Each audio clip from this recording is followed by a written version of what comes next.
Whatever stage you're at with your trading, it's important to stop and gain perspective before planning your next move. Take a break from the charts and join in the discussion with our hosts, Jason Graystone and Akil Stokes, as they share insights, opinions and expertise on all things trading. Grab a coffee, pull up a chair and join the Trader Coffee Break. Whoa. Welcome back to another Trader Coffee Break. Hope you're doing well. I'm Jason Graystone. I'm Akil Stokes. Hope you're enjoying your day, guys. Yeah. You all better now, Akil? Say it again? You're all better now? Yeah. I am good. We got a beautiful day. I'm getting hit with the allergy bug. We've been going from like 60 degrees to 30 degrees, hot and cold every day. Right. But it's supposed to be nice outside. Last time I said that it snowed. It's pretty miserable here in the UK today, so... so a normal day. I hope it... Yeah. So I hope it does snow. Oh, man. Anyway, how's everyone doing? If you're here in the chat, I can see Chris and Bobby here already. Chris, the guy that never sleeps. Literally in my live room, your live room, Trader Coffee Break. Like where? I just saw Chris. I'm like, get out of here, man. But I'll tell you what, it's cool. We talk about investing time a lot, towards your goals, and like it's the people, the ones that we see going to be successful. We worked with thousands and thousands of traders over our years. It's the ones that are just like sponges. They're in everything. They're dedicated to it. They enjoy being there, and they're not always the loudest people, but they're soaking up knowledge, and that pays off. So, well done, Chris. Well done, Chris. Well done, Chris. And Bobby's always here as well. So just saw Bobby as well. Yep. Great stuff. Double dippers, triple dippers here. Triple dippers. Amazing. So look, we're going to be talking about overtrading today. It's an important topic. I think it's one of the biggest killers in traders, and is responsible for giving the money back to the market unnecessarily more than any other reason that I can think of. What do you think, Akil? Yeah, I would agree. And this was a question I got a couple times over the last week. We never know what we're going to talk about in these things. We kind of just meet over the virtual water cooler and just have at it. And I was like I said, Jason, what do you think about overtrade? He says, you know what? That's perfect. We're trying to cover these topics that will help newer traders kind of avoid the disasters that traders before them have had. Yeah. And I would agree 100%. Over trading is my personal journey. It's what killed me, and I'm sure it's happened to you as well and many of out there's. But I think we should start off because it's an interesting question. Like, how does a trader know what over trading actually is? Like, how do you know if they're trading? Like, is there a certain amount of trades? Like, once you get the 10 trades, if you get over 10, is that over trading? Is it 20? Is it 30? How would you define over trading if I were a newer trader and kind of confused about if I am or if I'm not? Yeah, I think over trading occurs first of all, over trading is purely emotional. Okay, that's the only reason you're going to be over trading. And one will be because your ego is emotionally involved in a certain market, in a certain trade where you think you know what the market's going to do, and you can't admit that it's not doing that. So you keep going into the trade, adapting the trade, adding to the trade. So that's one. The other one is revenge trading, which is also a form of over trading, which is also emotional. And that's where you've lost money and then you're trying to make the money back in any market. So it's not necessarily the same market that you was emotionally ego involved with. This could be any market. You're just trying to make the money back. And of course, you get the kind of traders fatigue where you just don't know what you're doing anymore. Like you're just in no man's land and you've really got the odds stacked against you at that point. Let us know in the comments if anyone has experienced either of those. I know I have in the past, Kill. What about you? Yeah, of course. I would say it happens so quickly too, doesn't it? It's like with you refer to these emotions, man, and these emotions are the killer because it's as human beings, it's natural that we have emotions, but it happens so quickly. Where you're doing everything right. Maybe you took the last 5 trades correctly. You're following your rules, your setups, and then you get the one that just like it hits or pulls that string in you. And before you know it, it's like you go crazy. It reminds me of what was the movie?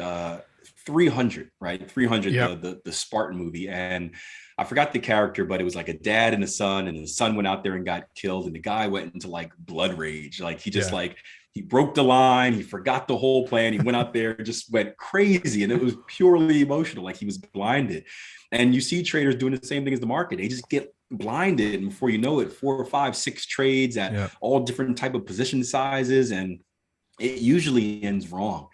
It ends wrong, so and sometimes it ends in blowing your account. Oh yeah. I mean, that's if you're lucky, you stop yourself before that happens. So we were talking about something today. I think it was over trading or some sort of breaking your rules, and I said it only ends one way.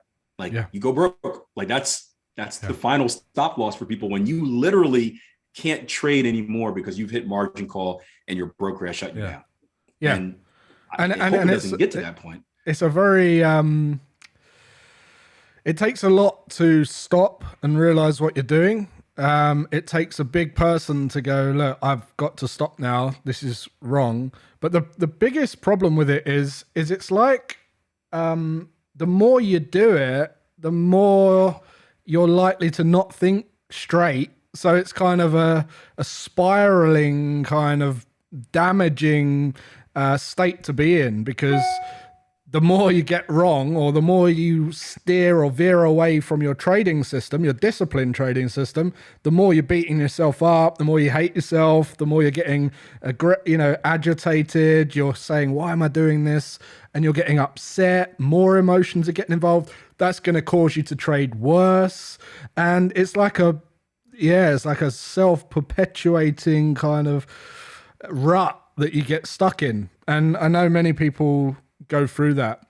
So I guess overtrading. What can we do to not overtrade? There's a question, Akil, for you.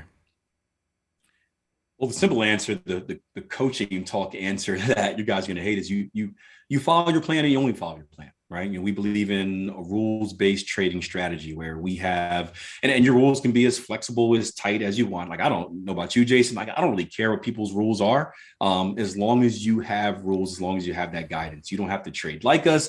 You can trade differently. You can have very strict binary rules. You can have looser rules that allow you to have a lot of discretion or whatnot. It doesn't matter, but you need rules. And we judge trades around here off of good and bad. It's not, we call it process over outcome, right? Yeah. So it's not about, did the trade win? Did the trade lose? Did I make money? Did I lose money? It's about, was it a good trade? And a good trade is defined by a trade in which you follow all your rules. You make no mistakes, right? Win, lose, or draw. A bad trade is defined as a trade where you break your rules. Yeah. So win, lose, or draw. You can make money on a bad trade. You can lose money on a good trade. And there's no quota or anything for how many trades you should take, right? I'm not a believer in, only taking a certain amount and stopping. Again, aside from any like emotional reasons, I'm not a big fan of saying like, there's a quota that I need to hit. If I don't take 20 trades by the end of the month, something happens, right? You take all of the quality trading opportunities, the good opportunities that meet your rules. And if you do that, you're not going to overtrade. So, over trading, like you said, comes from emotions, and emotions come from how you approach the market. If you approach the market in a methodical way where every time you look at a chart, right, you analyze it the same way, you go through your process. Okay, if this, then that, if this, then that, if this, then that, you're more likely to follow your rules. If you're just jumping all over the place, then you're going to get in those situations where you find yourself in trades that you want to be in. And typically if you feel or believe all that fun stuff, it's going to be based off of emotions, and it's going to be hard to be consistent in doing that. What I would say is, not many people talk about this, but normally, I'm not saying in every situation, but over trading is kind of something you do after you've lost. Okay, but there's also under trading when you've had a big win. Yeah. So it's just the same thing. So this happened to me in the 3rd of April 2020. I had a big trading day and I stopped trading. So you could class that as under trading, and it was the same thing. Emotions. I didn't really know what to do. I kind of, I didn't know, with all the COVID stuff going on, I didn't know if I should carry on or keep trading. I had an experience where I felt comfortable and I felt that I could ease off the accelerator and stop. Now, that could be damaging because that win that I had, could be followed by 8 months of losing trades, and it's just as damaging. So normally over trading is followed by losses and you try and make up for the wins, but there's also under trading, which you've had a big win and you think, oh, I don't need to do anymore. And then, over time, which we're all should be focused on over a long period of time, we want to approximate a certain yield, a certain return, and we might not get that as a result of under trading. So it works both ways, and it's both caused by emotions. Now there are situations where you'll overtrade after a win, and that's when you get cocky. So some people they hit a strike and then they go, right, I know what this market's going to do. I'm going to get loads of trades on and do that, and you get kind of cocky and you can overtrade that way. Has anyone done that? Akil, have you heard of anyone doing that? Have you done that? Oh yeah, man. I used to be a cocky SOB, man. I couldn't be stopped. I'd crank that position size up and I'd crank it right into a loss, man. I tell you what. But it's funny. It's funny you mentioned that story about the over trading, under trading. Because I just spoke to a trader the other day who said, and I hope I remember the story correctly. He was talking about, he's like, Akil, he said, I go in these winning streaks, or I go in this 2-week period of good returns. I'm making profit. And then I go in a 2-day period of when I blow it all. Right. And I'm like, okay. So I'm trying to figure this thing out. And usually it's oh no, you got cocky, you were trading too much and you over traded and blah, blah, blah. You blew it all because you were being dumb. And it was exactly the opposite. So it was what you said. This trader was under trading during his wins, over trading during his loss. So he'd have 2 good wins in a row and get scared to death to ever place another trade. So he'd jump his equity curve up and then he'd stop because he didn't want to give it back, right? And he probably missed some quality trades there. On the other hand, once he lost, he had to make it back. So he would over trade while he was losing and blow whatever he won. Because at first I'm okay, risk management problems, position sizes, stuff like that. None of those.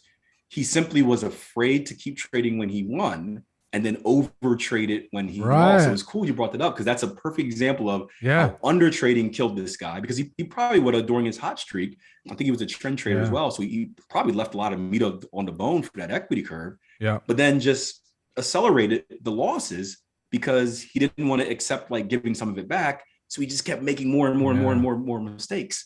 You don't hear about that a lot, but that's a real thing out there. And that's a good. So one creates the other and causes the other, which is double damage, right? And imagine you're under trading. Okay, imagine let's just say that so let's flip it on its head and give the only example we haven't given yet, where you take losses and then you under trade because you don't want to take another loss.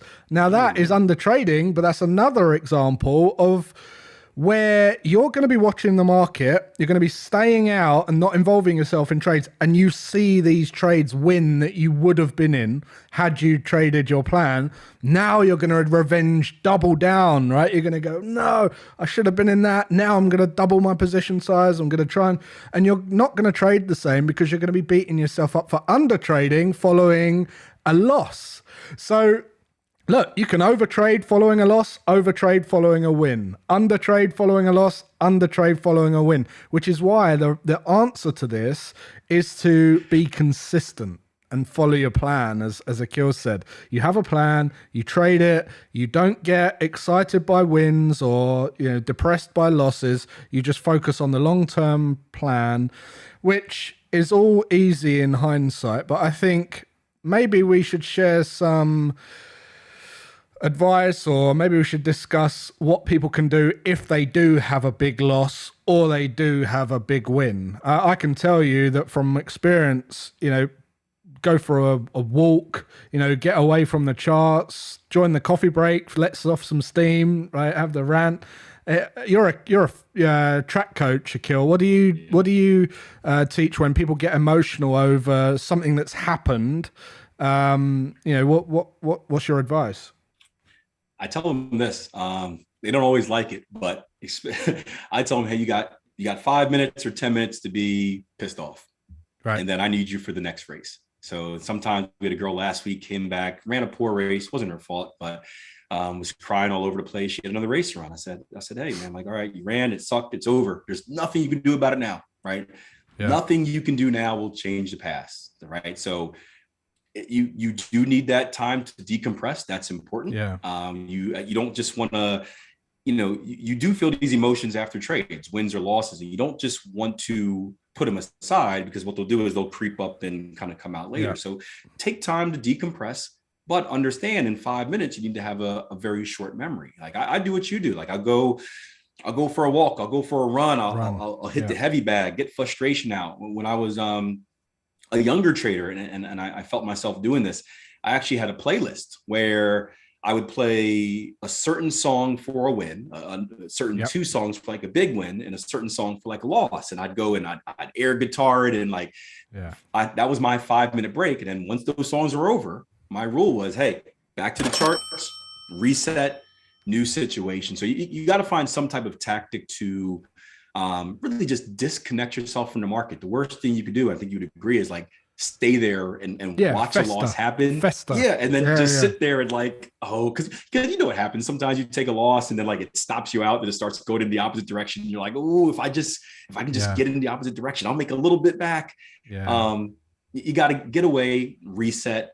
Maybe it's even a good time to review that trading plan and just, read through it all and say like, hey, all right, did I do this? Did I do that? Okay, it was a good trade. And tap yourself on the back and grade yourself. But, I say you got to do something. It's absolutely essential that you review your trade and how you traded. Self-review after the fact is very powerful, and just making sure that you did go by your rules. Great. If you did, perfect. If you didn't, just ask yourself why. Why did I deviate from that? What can I do to ensure that I don't do that again? What contingency plans can I put in place? What forfeits? You can set up forfeits, from small forfeits to quite painful forfeits, if you like, of things that will happen if you do that again.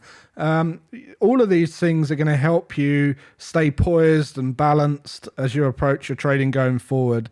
But the biggest thing you can do is just learn from it. If you just go and hit a bag and then come back to your charts and start trading again, that's not really any good. You need to take something away from it to learn and grow and develop.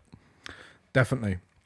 Yeah, and I'm reading the chat right now, and Chris said, I'm going back to the story that I told about the guy. I said, it sounds like he lacks confidence in his plan. Maybe he didn't back test enough to build confidence in his plan. And we can't underestimate how important confidence is in the market. Like the market, we are all alone out there.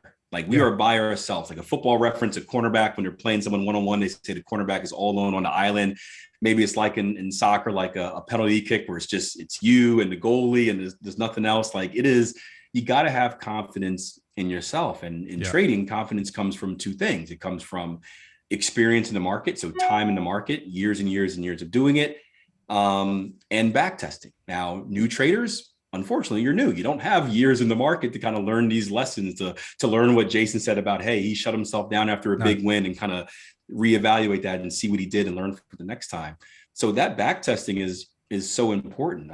We've done coffee breaks on that, but trusting yourself, trusting your plan, trusting your process, trusting your data, that no individual trade matters, right? There's not one trade throughout the year, unless it's a really big trade. COVID had some good ones, but there's typically not one trade during the year that's going to make or break your equity curve. Yeah. So one win or one loss isn't going to make or break your year. However, if you get sucked into the trap, like we talked about, and that one loss multiplies and becomes 10 losses, that can Now kill you're in you. trouble. That can kill your year. And now you're fighting from behind for the rest of it. Yeah.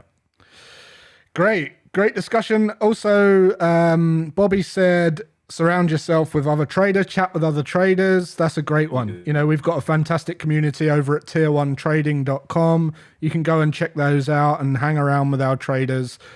You'll see the caliber of that community is far beyond what you'll see in most places around the internet. In fact, I live stream every now and then. We live stream the live room, and it's so interesting to see the kind of differences in and the quality of questions that come up from, you know, the interweb as opposed to what we're used to inside Tier 1. It's a really, you know, it's really diverse. So if you want high quality community, go over to tier1trading.com. You can come in for a couple of weeks for nothing and join our community, and you'll really see that it is something special. And most of them are here today as well. So awesome. Don't be shy. Reach out. Use them. Use them. Trust me. Yeah, use them. definitely. Yeah, excellent.